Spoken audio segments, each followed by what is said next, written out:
إله إلا الله وحده لا شريك له ونشهد أن سيدنا وسندنا ومولانا ونبينا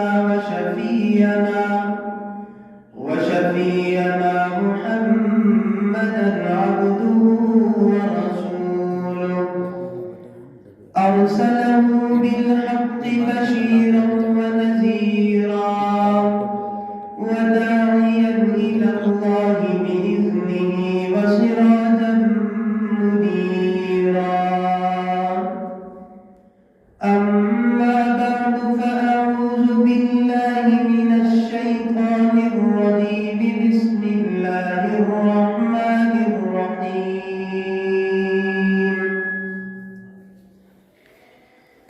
وسيجنبها الأتقى الذي يؤتي ماله يتزكى وما لأحد عنده من نعمة تجزى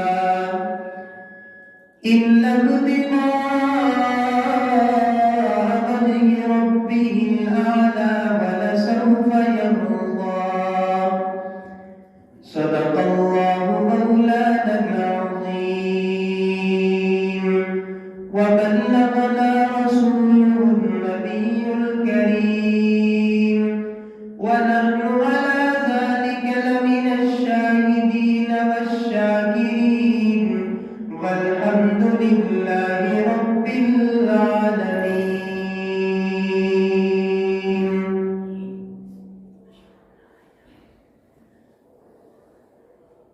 أتانا رسول الله يتلو كتابه إذا انشق معروف من الفجر ساتعون أراد الهدى بعد العمى فقلوبنا به موقنات أن ما قال باطل يبيت يجافي جنبه عن فراشه إذا استثقلت بالمشركين مزاجع يا خير من دفنت باللقاء أعزموا فتاب من طيبهن القاع والبكم نفس الفداء لقبر أنت ساكنه فيه العفاف وفيه الجود والكرم إن الله وملائكته يصلون على النبي يا أيها الذين آمنوا صلوا عليه وسلموا تسليما اللهم صل على محمد وعلى آل محمد كما صليت على إبراهيم وعلى آل إبراهيم إنك حميد مجيد اللهم بارك على محمد وعلى آل محمد كما باركت على إبراهيم وعلى آل إبراهيم إنك حميد مجيد. صدیق عکس حسن کمال محمد است صدیق عکس حسن کمال محمد است فاروق جاہ جل جلال محمد است عثمان شمع ضیاء محمد است حیدر باغبان بہار محمد است محمد است بی خواہم خدا را خدایا از تو حب مصطفیٰ را. واجب التکریم مسلمان بھائیوں بزرگوں عزیز نوجوان ساتھیوں گھروں کے اندر سننے والی میری پردہ ماؤں بہنوں کئی جمعوں سے ہمارا ایک مضمون چلا آ رہا ہے اس کی آخری جھلکیاں سنا کے بعد مکمل کرنے کا ارادہ رکھتا ہوں.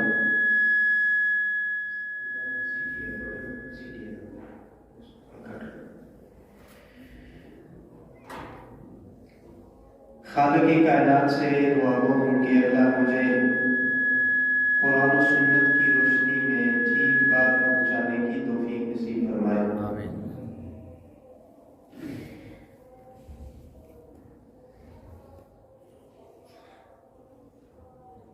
سارے انبیاء کا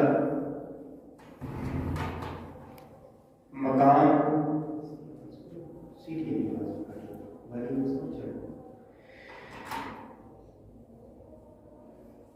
سارے انبیاء کا مقام، مرتبہ بلند و بالا ہے، اپنی جگہ ہے۔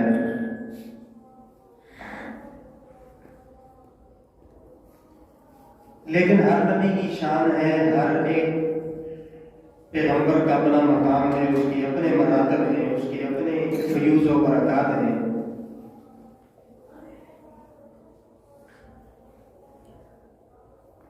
اسی طرح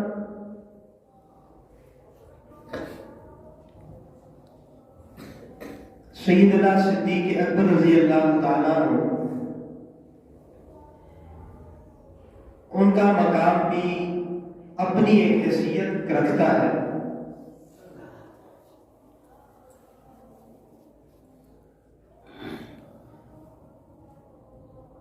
اب سارے نبی پہلے آئے، 1.25 لاکھ انبیاء کی جماعت پہلے آئے، آدم علیہ السلام سے لے کر اب تک جتنے بھی انبیاء آئے سارے آمنہ کے لال سے پہلے آئے۔ کیا کہا میں نے؟ سارے آمنہ کے لال سے پہلے آئے۔ آمنہ کے لال سب سے آخر میں آئے۔ سوال یہ پیدا ہوتا ہے کہ کیا آمنہ کے لال آخر میں آئے تو آخر میں آنے کی وجہ سے ان کا مقام کیا کم ہو گیا؟ مقام پہلے نبیوں سے بھی زیادہ ہو گیا، بلند و بالا ہو گیا۔ بلکہ آپ کے ذوق کے لیے اور آسان کر دوں، آمنہ کے لال آخر میں آئے، سارے نبیوں کے مصدق بن گیا۔ کیا کہا میں نے؟ سارے نبیوں کے مصدق بن گیا ہے، یعنی تصدیق کرنے والے، مصدق الانبیاء بن گیا، مصدق الانبیاء بن گیا ہے کہ آدم کی نبوت مجھ سے پہلے صداقت پہ ہے، عیسیٰ کی نبوت ٹھیک ہے، یونس کی نبوت ٹھیک ہے، ہود علیہ السلام کی نبوت ٹھیک ہے، موسیٰ کی نبوت ٹھیک ہے، تمام انبیاء کی نبوت اپنی جگہ پہ ٹھیک ہے۔ میں جو آخر میں آیا وہ مقام میرا زیادہ ہے، لیکن میں پہلوں کی تصدیق کرنے کے لیے آیا ہوں، پہلوں کی تصدیق کرنے کے لیے آیا ہوں۔ تو سوال کرنے والے سوال اٹھاتے ہیں جی کہ صدیق اکبر کا مقام حضرت علی سے کس سے زیادہ ہو سکتا ہے؟ بات فضولی ذہن بھی ہوتے، تنقیدی ذہن۔ بھائی حضرت علی آخر میں آئے، ابو بکر پہلے نمبر پہ ہے، عمر دوسرے پہ، عثمان تیسرے پہ، چوتھے پہ حضرت علی ہے، تو کیا جیسے آمنہ کے لال آخر میں آئے ان کی نبوت میں، ان کے مقام میں، ان کی شان میں کچھ فرق آیا؟ بالکل نہیں آیا۔ آمنہ کے لال کی اپنی شان ہے، ساری کائنات سے زیادہ عرفہ ہے، افضل ہے۔ اسی طرح حضرت علی آخر میں آئے، ابو بکر پہلے، دوسرے نمبر پہ عمر، تیسرے پہ عثمان، چوتھے پہ علی، پہلا خلیفہ ابو بکر، دوسرے پہ عمر، تیسرے پہ عثمان۔ آپ کے ذوق کے لیے آسان کر دوں، آمنہ کے لال آخر میں آئے، سارے نبیوں کے آخر میں آئے، بعد میں آئے، مصدق الانبیاء بن گئے۔ کیا بن گئے؟ مصدق الانبیاء بن گئے۔ اور حضرت علی آخر میں آئے، ابو بکر کی خلافت کے بعد آئے، عمر کی خلافت کے بعد آئے، عثمان کی خلافت کے بعد آئے، چوتھے نمبر پہ آئے، اور سارے خلیفہ کے مصدق الخلفاء بن گیا، سارے خلیفوں کی تصدیق کرنے والے۔ اللہ اکبر۔ یہ نقطہ میں نے سمجھانا تھا، بس آگے چلتے ہیں۔ افضلیت سیدنا صدیق اکبر کی،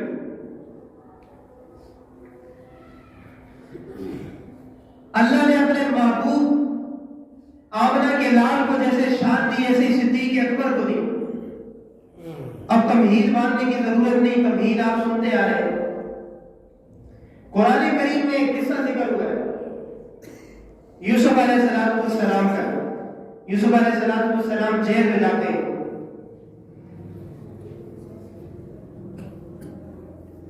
دو ساتھی ان کے پاس آتے ہیں، قرآن کریم نے وہ سارا نقشہ محفوظ کیا ہے۔ وَدَخَلَ مَعَهُ السِّجْنَ فَتَيَانِ قَالَ أَحَدُهُمَا إِنِّي أَرَانِي أَعْصِرُ خَمْرًا وَقَالَ الْآخَرُ إِنِّي أَرَانِي أَحْمِلُ فَوْقَ رَأْسِي خُبْزًا تَأْكُلُ الطَّيْرُ مِنْهُ نَبِّئْنَا بِتَأْوِيلِهِ إِنَّا نَرَاكَ مِنَ الْمُحْسِنِينَ۔ یوسف علیہ السلام جیل میں، دو ساتھی آتے ہیں خواب کی تعبیر پوچھنے کے لیے۔ دو ساتھی آتے خواب اپنی سنائی۔ یوسف علیہ السلام فرمانے لگے دوپہر کا کھانا آنے سے پہلے میں خواب کی تعبیر بتلاؤں گا، لیکن اپنی طرف سے نہیں۔ نبئنا بتأویلہ انا نراک من المحسنین، میں تعبیر تو ضرور بتلاؤں گا، جو کچھ مجھے نہیں آئے گی، جو مجھے اللہ ہوگا وہی آپ تک پہنچاؤں گا، لیکن سب سے پہلے ان سے یوسف علیہ السلام نے سوال کیا۔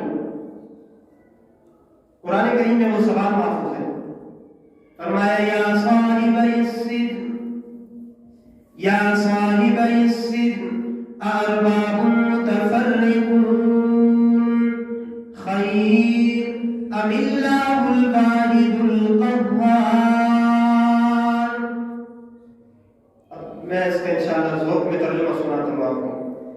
یوسف علیہ السلام نے جیل کے ساتھیوں سے سوال کیا یا صاحب السجن، اے میرے جیل کے ساتھیوں، خواب کی تعبیر تمہیں بعد میں بتلاؤں گا، پہلے مجھے یہ بتلاؤ کہ معبود ایک اچھا یا کئی معبود اچھے؟ معبود ایک خدا اچھا ہے کہ بہت سارے خدا اچھے؟ یہ سوال کیا تھا یوسف علیہ السلام نے۔ آپ کا کیا عقیدہ ہے؟ ایک در اچھا کہ بہت سارے در اچھے؟ بولے سارے، اونچی آواز سے۔ ارباب متفرقون خیر ام اللہ الواحد القہار۔ کوئی مسئلہ پوچھنے آئے تو پہلے اسے عقیدہ پوچھنا چاہیے کہ تیرا عقیدہ کیا ہے؟ یوسف علیہ السلام نے کہا ہے میرے جیل کے ساتھیوں، میں تمہیں خواب کی تعبیر بتلاتا ہوں، ذرا صبر کرو۔ بٹھایا ہوں، اب یہ واقعہ سنانا مقصود نہیں ہے، اس سے میں نقطہ نکالنا چاہتا ہوں، اس کی طرف آپ کی توجہ دلا رہا ہوں۔ یا صاحب السجن، اے جیل کے ساتھیوں، ادنامنا کے نام محمد رسول اللہ صلی اللہ علیہ وسلم غار سور کی خلوتوں میں کہہ رہے اذ یقول لصاحبہ، وہاں بھی صاحب کا تذکرہ ہے، یہاں بھی ایک صاحب کا تذکرہ ہے، لیکن جو سنانے لگا جو یوسف کے پاس آئے تھے بات پوچھنے کے لیے، مسئلہ پوچھنے کے لیے، وہ چند منٹوں کے ساتھی تھے، چند منٹوں کے لیے آئے، پھر بچھڑ گئے، پتہ ہی نہیں ان کا۔ لیکن اللہ کا قرآن کہتا ہے اذ یقول لصاحبہ لا تحزن ان اللہ معنا، اللہ کا قرآن کہتا ہے میرے لاڈلے پیغمبر اپنے محبوب صدیق اکبر کو کہہ رہے ہیں صاحبی، اے میرے غار کے ساتھی، اے میرے غار کے ساتھی۔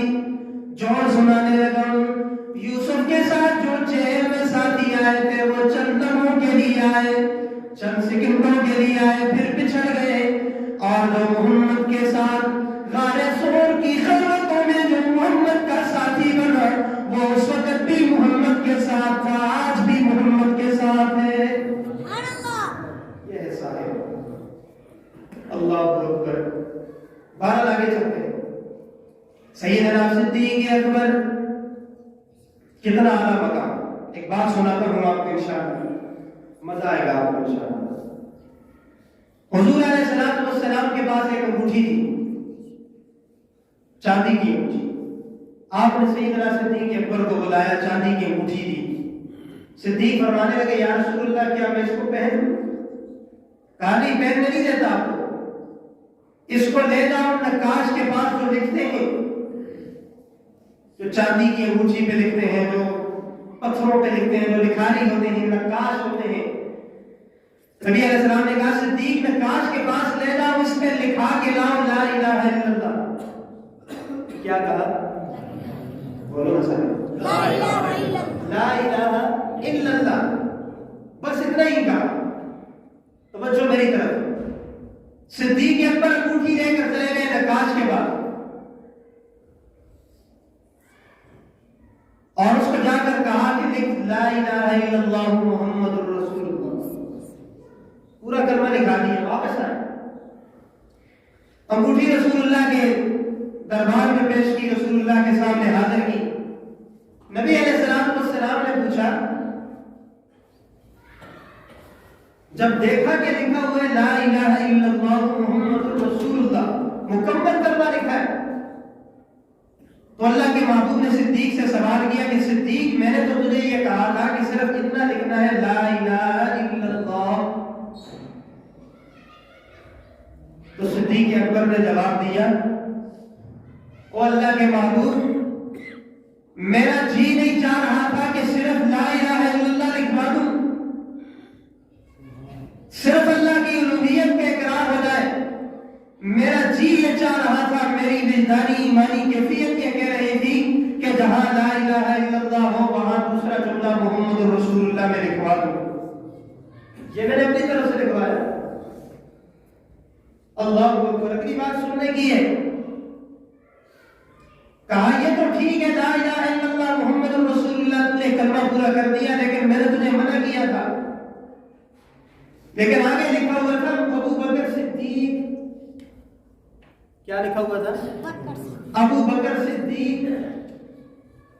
کہا کہ لا الہ الا اللہ بھی ٹھیک ہے، محمد رسول اللہ بھی ٹھیک ہے، کہ ابو بکر صدیق اکبر فرماتے ہیں میں بالکل پریشان ہو گیا، میری کیفیت بدل گئی، میں غصے سے بھرپور لبریز ہو گیا کہ میں اس بندے کو ڈھونڈوں، واپس جاؤں کہ اس کو میں نے صرف اتنا کہا تھا کہ کلمہ پورا لکھنا، اس نے میرا نام بھی لکھ دیا۔ صدیق اکبر بڑے پریشان ہیں، غصے کی حالت میں ہیں، کانپ رہے ہیں ایسے۔ اللہ اکبر، ابھی محبوب خدا اور صدیق آپس میں باتیں کر رہے تھے، بحث چل رہی تھی کہ کیا لکھا ہے کیا نہیں لکھا، اتنے میں اللہ نے فوراً جبریل امین کو بھیج دیا۔ کہاں سبحان اللہ، جبریل امین آئے، جملہ سنیے، عشق والا جملہ سنیے، جبریل امین آئے، کہا یا رسول اللہ صلی اللہ علیہ وسلم ابو بکر کے ساتھ بحث کرنے کی ضرورت نہیں ہے، مجھے رب العالمین نے بھیجا ہے کہ اگر ابو بکر کے دل میں یہ خیال آیا کہ اللہ کے نام کے ساتھ اگر محمد کا نام رہا تو مجھے اچھا نہیں لگتا، پروردگار عالم فرماتے ہیں کہ مجھے بھی اس بات پر ناز آیا کہ اگر ابو بکر کو میرے نام کے ساتھ اگر محمد کا نام اچھا نہ لگے تو وہ جملہ مکمل نہیں ہوتا، تو میں رب بھی یہ اعلان کرتا ہوں کہ میرے محمد کے ساتھ اگر ابو بکر کا نام نہ ہو تو مجھے وہ جملہ بھی اچھا نہیں لگتا، ابو بکر کا نام نہ ہو تو مجھے بھی وہ جملہ اچھا نہیں لگتا۔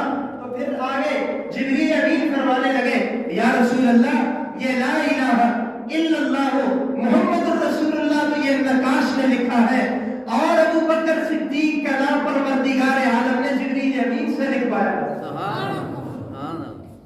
لاؤ دنیا کی ایسی مثال، اللہ اکبر، یہ ہے سیدنا صدیق اکبر کا مقام، یہ ہے سیدنا صدیق اکبر کی شان، جو میں نے آیت کریمہ پڑھی تھی بس اس کی طرف توجہ دے رہا ہوں، بات مکمل کر رہا ہوں۔ یہ ہے سورۃ اللیل، کیا ہے؟ سورۃ اللیل، اس کے بعد آتی ہے سورۃ الضحیٰ، رب سنا دیتا ہوں آپ کو۔ سورۃ اللیل میں سیدنا صدیق اکبر کا تذکرہ ہے، یا تو سبحان اللہ۔ سورۃ اللیل میں سیدنا صدیق اکبر کی صحابت کا، سیدنا صدیق اکبر کی پرہیزگاری کا تذکرہ ہے، اور اس کے بعد آنے والی سورت میں سورۃ الضحیٰ میں آمنہ کے لال کا تذکرہ ہے۔ کس کا تذکرہ ہے؟ آمنہ کے لال کا تذکرہ ہے۔ ربط ملانے لگا ہوں، مفسرین کرام نے بڑے خوبصورت جوڑ لکھے ہیں، بڑی اچھی تطبیق کی ہے. فرمایا ابو بکر کا تذکرہ پہلے ہے, محمد کا تذکرہ رب نے بعد میں لایا ہے. معلوم کیا ہوا, نتیجہ کیا نکلا, خلاصہ کیا نکلا کہ سورۃ اللیل میں صدیق اکبر ہیں, بعد میں آنے والی سورت میں آمنہ کے لال ہیں, اور مفسرین کرام نے اس کو نام دے دیا, سورۃ اللیل کا نام فضائل صدیق اکبر ہے, دوسرا نام کیا ہے, فضائل صدیق اکبر ہے, اور سورۃ الضحیٰ کا نام فضائل محمد مصطفیٰ ہے. مفسرین کرام نے لکھا ہے کہ سورۃ اللیل میں صدیق اکبر کا تذکرہ اور سورۃ الضحیٰ میں آمنہ کے لال کا تذکرہ, ربط یہ ہے, جوڑ یہ ہے کہ جو صدیق اکبر کے دروازے تک آئے گا تب وہ آمنہ کے لال تک پہنچے گا. جس کے دل میں صدیق کی محبت ہوگی وہ آمنہ کے لال کی محبت تک پہنچ سکتا ہے, اور جو صدیق کی محبت تک نہیں پہنچا اسے آمنہ کی لال کی محبت بھی نہیں مل سکتی. اللہ اکبر. قرآن کیا کہتا ہے, وَسَيُجَنَّبُهَا الْأَتْقَى وَسَيُجَنَّبُهَا الْأَتْقَى الَّذِي يُؤْتِي مَالَهُ يَتَزَكَّى وَمَا لِأَحَدٍ عِندَهُ مِن نِّعْمَةٍ تُجْزَى إِلَّا ابْتِغَاءَ وَجْهِ رَبِّهِ الْأَعْلَى وَلَسَوْفَ يَرْضَى. وَسَيُجَنَّبُهَا الْأَتْقَى. قرآن کریم میں مفسرین کرام نے لکھا سب سے بڑا پرہیزگار ابو بکر صدیق ہے. سب سے بڑا متقی کون ہے؟ عبادت کا تصور, دینی معاملات کا تصور حسب و نسب پہ نہیں ہوگا, مالداری پہ نہیں ہوگا, اللہ کے یہ نہیں ہوگا کہ اس کے پاس مال زیادہ ہے, اس کا نسب بہت زیادہ قوی ہے, نہیں.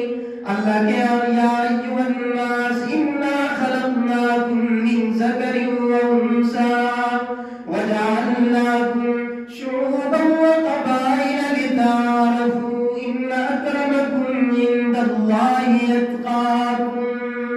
جو سب سے زیادہ متقی ہوگا وہ میرے رب کے قریب ہوگا.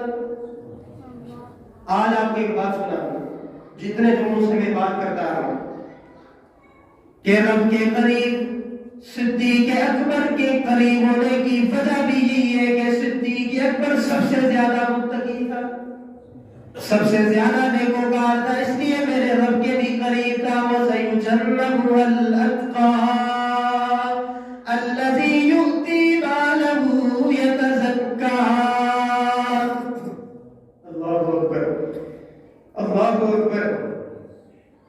حضرت عمر اس حدیث کو نقل کرتے ہیں کہ حضرت صدیق اکبر رضی اللہ تعالیٰ عنہ نے اپنی زندگی میں 7 ایسے غلاموں کو آزاد کیا کہ جو کفار کے شکنجے میں پھنسے ہوئے تھے, جو کفار کے شکنجے میں پھنسے ہوئے تھے.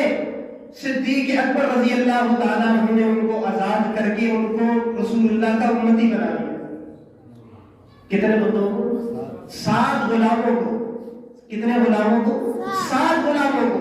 وَسَيُجَنَّبُهَا الْأَتْقَى الَّذِي يُؤْتِي مَالَهُ يَتَزَكَّى. فرمایا صدیق اکبر کا مال اللہ رب العزت فرماتے ہیں کسی غیر جگہ پہ نہیں لگتا. صدیق اکبر کا مال کسی غلط جگہ پہ نہیں لگتا, کسی فضول کام میں صرف نہیں ہوتا. فرمایا صدیق اکبر کا مال ایسے لوگوں پہ خرچ ہوتا ہے جو ضعفاء اور مساکین ہیں, جو اس پیسے کے طلبگار ہوتے ہیں. اللہ صدیق اکبر کے مال سے لوگوں کو آزادی فراہم کرتے ہیں. اور اس کی نیت کیا ہوتی ہے؟ وَمَا لِأَحَدٍ عِندَهُ مِن نِّعْمَةٍ تُجْزَىٰ. یعنی جن غلاموں کو صدیق اکبر نے خرید کر آزاد کیا. حضرت صدیق اکبر کے والد ابو قحافہ ایک دن فرمانے لگے نا, صدیق ان غلاموں کو آزاد کرتا ہے تو ان کو تو غلاموں کو آزاد کرنے کے بعد اپنے کام کاج میں رکھ لے, اپنے کام کاج میں رکھ لیتا. نہیں دیکھیں, ایک بندہ کسی کو آزاد کرتا ہے, پیسے دے کر خریدتا ہے, آزاد کر دیتا ہے تو بھائی اس کو اپنے کام میں خرچ کر, اس کو اپنا بندہ بنا لے, اپنا مدیر فرما بردار بنا لے. تو نہیں, ابو قحافہ کو اس کے جواب میں سیدنا صدیق اکبر اپنے والد کو کیا فرماتے ہیں؟ وَمَا لِأَحَدٍ عِندَهُ مِن نِّعْمَةٍ تُجْزَىٰ إِلَّا ابْتِغَاءَ وَجْهِ رَبِّهِ الْأَعْلَىٰ. میں اس لیے اپنا مال خرچ کر کے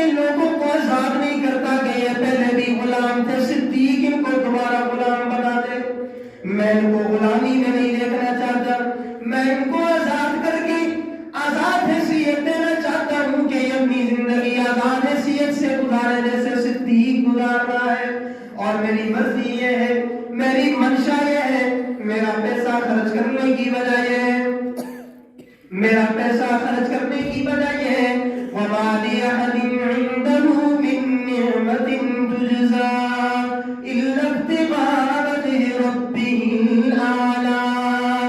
میں جتنا بھی بار خرچ کرتا ہوں، جتنا پیسہ، جتنا زر لٹاتا ہوں، جو کچھ بھی اپنے رب کے دربار میں دیتا ہوں، میرے اس سے یہی منشا ہوتی ہے کہ میرا رب مجھ سے راضی ہو جائے۔ وَمَا لِأَحَدٍ، مجھے اور آپ کو یہ نصیحت مل گئی، زکوٰۃ دینی ہے، صدقہ دینا ہے، خیرات ادا کرنی ہے۔ یہ نیت نہ ہو کہ میں ایک ادارے کو دے رہا ہوں، ادارے والوں پہ احسان کر رہا ہوں، مدرسے میں دے رہا ہوں، مدرسے پہ احسان کر رہا ہوں، مسجد کو دے رہا ہوں، مسجد پہ احسان کر رہا ہوں۔ نہیں نہیں، صدیق کا نظریہ ذہن میں ہونا چاہیے، سامنے بھی ہونا چاہیے۔ إِلَّا ابْتِغَاءَ وَجْهِ رَبِّهِ الْأَعْلَىٰ۔ اللہ جی، میں 1 روپیہ خرچ کر رہا ہوں، 500 خرچ کر رہا ہوں، 5 لاکھ خرچ کر رہا ہوں، ربا میری کوئی ریاکاری مقصود نہیں ہے، کوئی دکھلاوا نمود مقصود نہیں ہے۔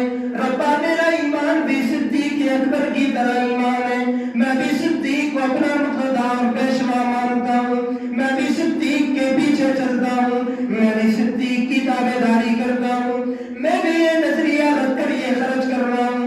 اللہ تیرے راستے میں دے رہا ہوں، غریبوں کو دے رہا ہوں، مساکین پہ لگا رہا ہوں، یتیموں کو دے رہا ہوں، بیواؤں پہ دست شفقت رکھ رہا ہوں، مدارس بنا رہا ہوں، مساجد کی تعمیر میں دے رہا ہوں، دینی مدرسے میں پڑھنے والے، قال اللہ قال الرسول پڑھنے والے طلبہ عزیز پہ خرچ کر رہا ہوں، قرآن پڑھانے والوں پہ خرچ کر رہا ہوں۔ ربا میرا کوئی اور مقصد نہیں، ربا میرا کوئی اور نظریہ نہیں، میرا بھی صدیق کی طرح یہی نظریہ ہے۔ إِلَّا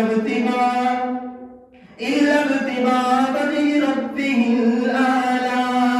ربا میں 1 خرچ کروں یا 5000 خرچ کروں، اس نیت سے خرچ کرتا ہوں کہ ربا تو راضی ہو جائے۔ وَلَسَوْفَ يَرْضَىٰ، قریب میرا رب صدیق اکبر سے راضی ہو جائے گا۔ بس یہاں سے آگے ایک موضوع میں نے یہاں سے چھیڑ دیا ہے، زندگی رہی تو اگلے جمعے پر۔ وآخر دعوانا ان الحمد للہ۔